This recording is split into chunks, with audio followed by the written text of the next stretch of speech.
perjanjian untuk itu. Yang pertama tadi mengungkapkan, menyampaikan hartanya, asetnya, uangnya yang belum disampaikan. Kemudian membawa uang itu kembali ke Indonesia. Ini yang kita harapkan. Tapi kalau sudah dalam bentuk aset di luar, misalnya apartemen atau rumah atau perusahaan, ya disampaikan. Kalau dulu belum disampaikan, sekarang bisa disampaikan.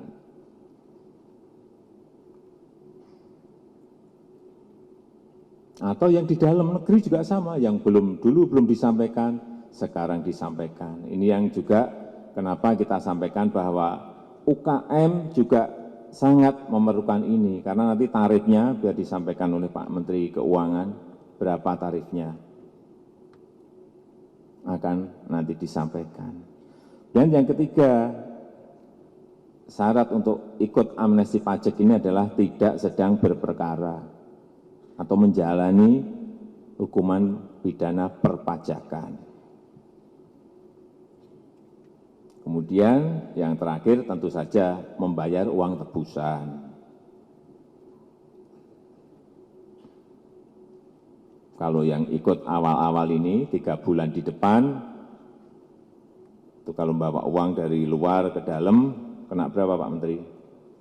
2%. Kalau mendeklar, melaporkan asetnya yang ada di luar, kena 4%. Enak toh?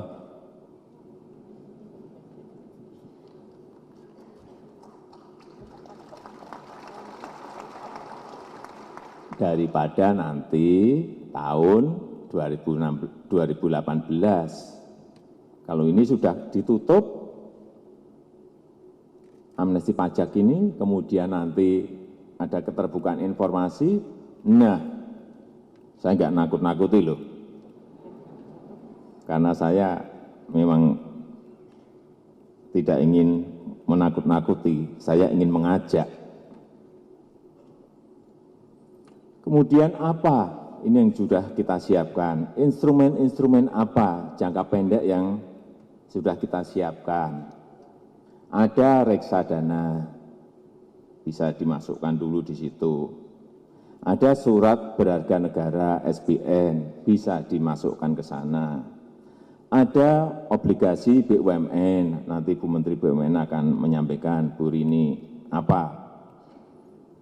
Kemudian juga investasi keuangan di bank dan obligasi perusahaan swasta. Ini yang jangka pendek, pokoknya uangnya segera dibawa dulu, masuk ke sini.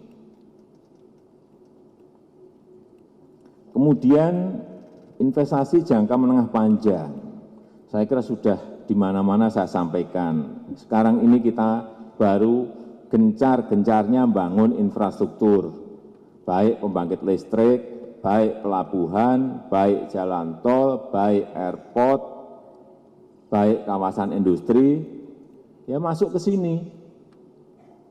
Ini investasi langsung. Masuk ke sini. Karena memang kita membutuhkan. Dalam 5 tahun ini kita membutuhkan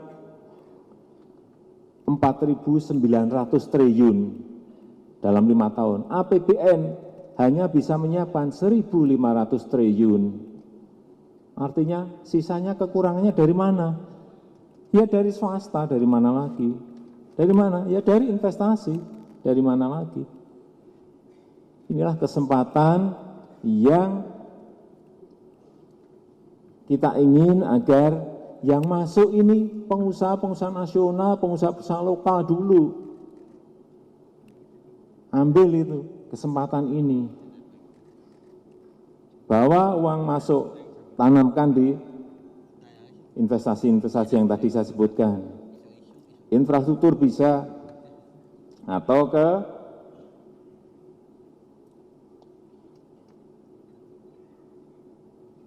industri manufaktur, atau di industri garmen, industri makanan, industri perikanan, yang ini kesempatannya sangat terbuka sekali. Industri perikanan itu sekarang, Bapak Ibu bayangkan, dulu 7.000 kapal lalu lalang nyuri ikan kita. Sekarang sudah kapal-kapal ilegal asing itu sudah ditenggelamkan oleh Menteri Susi. Artinya 7.000 kapal hilang, terus ikannya sekarang ngambil siapa? Ya harus kita yang ngambil. Buat industri cold storage, buat industri pengalengan ikan. Ambil itu ikan-ikan ekspor. Kita. Ini kesempatan.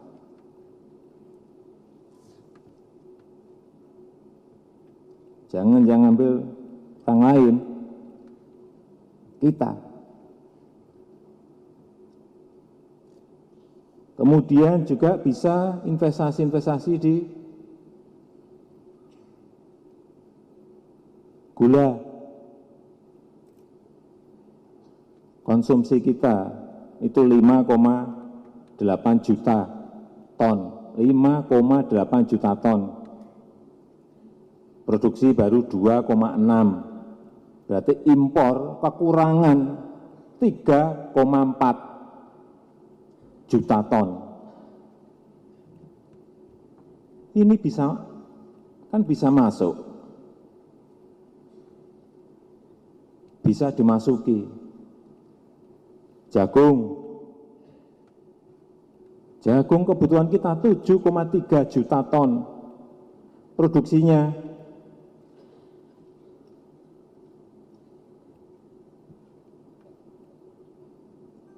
Impornya masih kekurangannya masih 3,5 juta ton. Kita masih impor jagung 3,5 juta ton. Nah, kekurangan itu yang mestinya bisa dimasuki. Ini kesempatan-kesempatan seperti ini. Barang-barang yang seperti ini yang jelas pasarnya ada, ya kita sendiri pasarnya.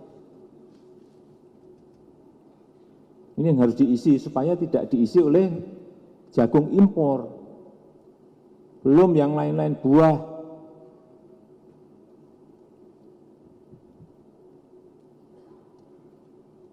Kedelai, impor semua itu.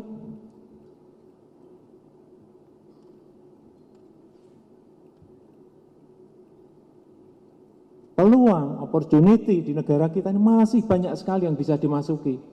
Jadi kenapa uang itu harus disimpan? Simpan di sini nggak apa-apa, disimpan di luar. Kesenangan negara lain. Ya enggak? Kemudian industri pariwisata.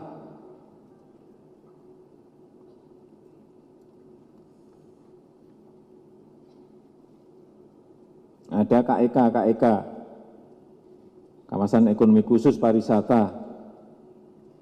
Ini kita juga buka lagi 10 destinasi wisata di Danau Toba, di Tanjung Kelayang, di Mandalika, di Wakatobi, di Morotai, di Pulau Komodo, di Kepulauan Seribu, Borobudur, di Bromo Tengger, di Jawa Timur. Ini kesempatan.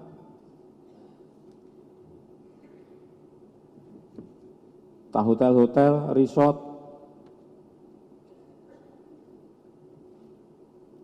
masih banyak sekali peluang negara kita ini, masih banyak sekali peluang.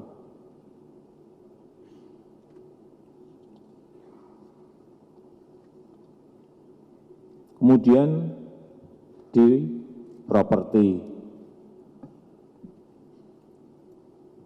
ini juga kesempatannya banyak sekali. Karena kebutuhan rumah di 2016 ini kita masih kurang 13 juta rumah. 13 juta rumah. Baik yang